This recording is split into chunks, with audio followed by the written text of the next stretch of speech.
It stood on 12 oxen, 3 looking toward the north, and 3 looking toward the west, and 3 looking toward the south, and 3 looking toward the east, and the sea was set on them above, and all their hinder parts were inward. It was a handbreadth thick, and its brim was worked like the brim of a cup, like the flower of a lily. It held 2,000 baths. He made the 10 bases of brass. 4 cubits was the length of one base, and 4 cubits its breadth, and 3 cubits its height.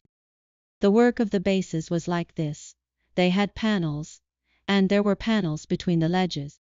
And on the panels that were between the ledges were lions, oxen, and cherubim, and on the ledges there was a pedestal above, and beneath the lions and oxen were reeds of hanging work.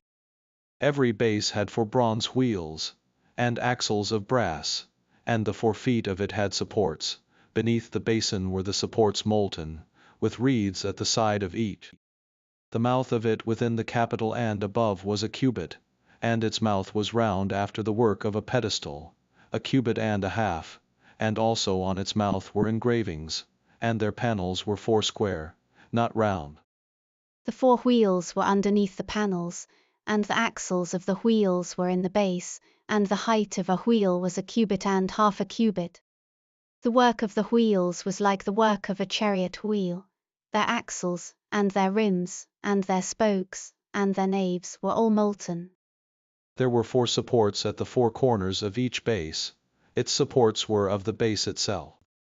In the top of the base was there a round compass half a cubit high, and on the top of the base its stays and its panels were of the same.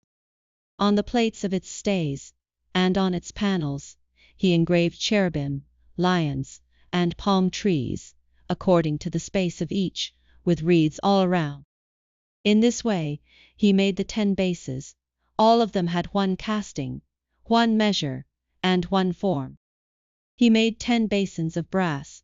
1 basin contained 40 baths, and every basin was 4 cubits, and on every one of the 10 bases 1 basin. He set the bases, 5 on the right side of the house, and 5 on the left side of the house, and he set the sea on the right side of the house eastward, toward the south.